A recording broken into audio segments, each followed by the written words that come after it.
మనం జర్నలిజం గురించే మాట్లాడదాం. దాంట్లో కూడా స్పెసిఫిక్గా మీతో అసోసియేట్ చేసే వర్డ్ జాతీయవాద జర్నలిజం అంటారు. సో మామూలుగా జర్నలిజం, ఎవరైనా జర్నలిజం స్టూడెంట్ వెళ్తే వాళ్ళకి చెప్పేది 4 రకాల జర్నలిజం ఉంటాయి. There is news journalism, investigative journalism, feature journalism, లేకపోతే ఒపీనియన్ జర్నలిజం అంటారు. కానీ ఈ జాతీయవాద అంటే నేషనలిస్టిక్ జర్నలిజం అని ఎక్కడ మరి జర్నలిజం స్టూడెంట్స్కి అయితే చెప్పరు. నిజమే. యాక్చువల్లీ ఇదేదో జర్నలిస్టిక్ టర్మినాలజీలో ఉన్న అంశమేం కాదు నిజానికి. బట్ నేను ఎందుకు ఈ జాతీయవాదము, నిజానికి 2 వేరు అంశాలు కూడా.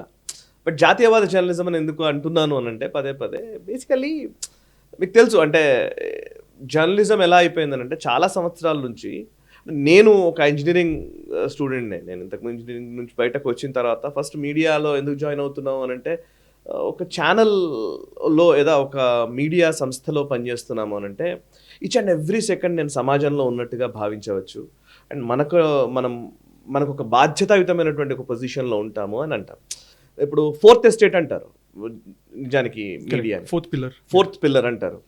4th పిల్లర్ అని అంటే జుడిషియరీ ఒకవైపు పార్లమెంటరీ ప్రాసెస్కి సంబంధించినటువంటి అది పార్లమెంట్ రెండో వైపు, ఇంకొక వైపు మనకు లా అండ్ ఆర్డర్, ఈ 3 ఉన్నట్టుగానే 4వ విభాగం ఏదైనా ఉందంటే మీడియా.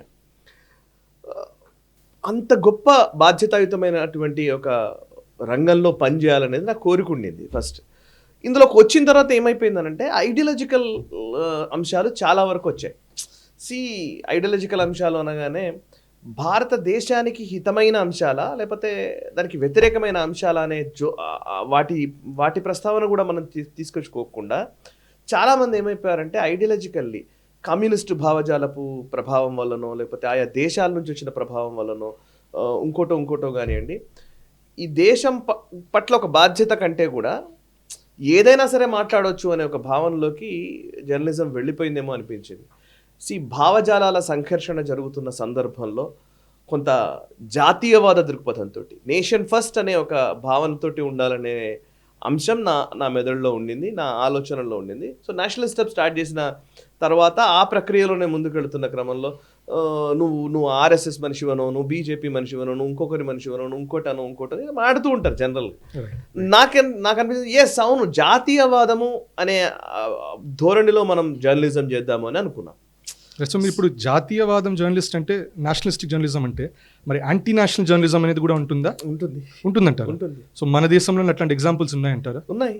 మీరు డైరెక్ట్గా అట్లాంటి ఎగ్జాంపుల్స్ 3-4 చెప్తాను నేను. ఒకటే ఇప్పుడు మీరు వినండి, మీరు రాజ్దీప్ సర్దేశాయి ఓ రోజు ఇంటర్వ్యూలో చెప్తాడు. రాజ్దీప్ సర్దేశాయి ఏంటది, ఆయన నిజానికి రాజ్దీప్ సర్దేశాయి అంటే నేను ఇంజనీరింగ్లో ఉన్న టైంలో అసలు నాకు ఆయన ఐకాన్, అసలు ఆయన CNN IBNలో అనుకుంటాను, నేను ఈవెన్ HMTV లాంటి ఛానల్లో పనిచేస్తున్న కొత్తల్లో కూడా అప్పుడు ఇండియా ఎట్ 9 అనేది వచ్చేది, ఒక షో అయింది రాజ్దీప్ సర్దేశాయి. నేను రెగ్యులర్గా చూసేవాడిని.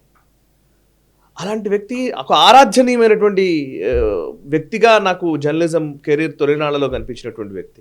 ఆయన ఓ రోజు చెప్పేస్తాడు, పార్లమెంట్ మీద అటాక్ జరిగినప్పుడు మేము పార్లమెంట్ రిపోర్ట్ చేయడానికి వెళ్ళాము, నేను నా కెమెరామెన్ ఉన్నారు, అక్కడే మంచిగా మేము ఏదో మందు తీసుకొచ్చుకొని తాగుదాము ఏదో అనుకుని మంచిగా ఆ రోజు ఫ్రైడే పార్లమెంట్ అయిపోయింది, ఇంకా మంచిగా ఎంజాయ్ చేద్దాం అనుకున్నాము. సడన్గా లోపల బాంబు దాడులు జరిగినట్టుగా ఏదో అవి కాల్పుల మూతలు వినిపించగానే ఫస్ట్ ఆ గేట్ క్లోజ్ చేయమని చెప్పాను నేను. గేట్ క్లోజ్ చేసేసేయండి, మిగతా ఎవరు లోపలికి రాకూడదు, సో మనమే వాళ్ళంతా కవర్ చేయాలని చెప్పేసి, మిగతా వేరే ఛానల్ రాకుండా ముందు వీళ్ళు ఫస్ట్ విజువల్ ఇవ్వాలనేది వీళ్ళ టార్గెట్. ఎగ్జాక్ట్లీ. అండ్ ఆయన మాట అన్నాడు ఆ టైంలో, వివర్ లైక్ వల్చర్స్ అన్నాడు ఆయన. మేము రాబందుల్లాగా ఉన్నాం ఆ రోజు, ఏం జరుగుతుందో అక్కర్లేదు. ఒక భారతదేశపు ప్రజాస్వామ్యపు దేవాలయం ఒక రకంగా చెప్పాలంటే పార్లమెంట్ అనేది, అంటే అంత గొప్ప పార్లమెంట్ పైన దాడి జరుగుతున్నప్పుడు వివర్ లైక్ వల్చర్స్ అని అన్నాడు అని అంటే ఇంకేమనాలి ఆయన్ని?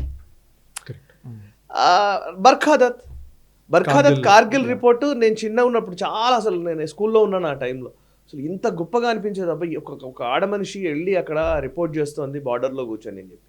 ఆమె వల్లనే ఒక గొప్ప సైనికుడిని, ఒక గొప్ప వ్యక్తుల్ని మనం కోల్పోయామని తర్వాత తెలిసింది. ఆ లైవ్ టెలికాస్ట్లు చూస్తూ టెర్రరిస్టులు దాడులు చేశారు. ఈవెన్ 26/11 అటాక్ అప్పుడు కూడా అదే జరిగింది. టెర్రరిస్టులు లైవ్ టెలికాస్ట్లు చూస్తూ ఎక్కడికి వెళ్ళాలి, ఎవరు వస్తున్నారు ఏంటి అని లైవ్ టెలికాస్ట్ చూస్తూ చాలామంది ప్రాణాలు తీశారు టెర్రరిస్టులు. సో నేషనల్ మీరు ఇందాక అన్నారు యాంటీ నేషనల్స్ ఉన్నారంటే ఉన్నారు డెఫినెట్లీ. వాళ్ళు జస్ట్ ఎగ్జాంపుల్స్ మాత్రమే. ప్రతి మీడియా ఛానల్లోనూ ప్రతి దగ్గర దేశం ఏమైపోయినా పర్వాలేదు అని భావించే పాత్రికేయులు ఉన్నారు. That's it. జాతీయవాద జర్నలిజానికి అసలైన వేదిక నేషనలిస్ట్ హబ్ ని సబ్స్క్రైబ్ చేసుకోండి. నోటిఫికేషన్స్ కోసం బెల్ ఐకాన్ పై క్లిక్ చేయండి.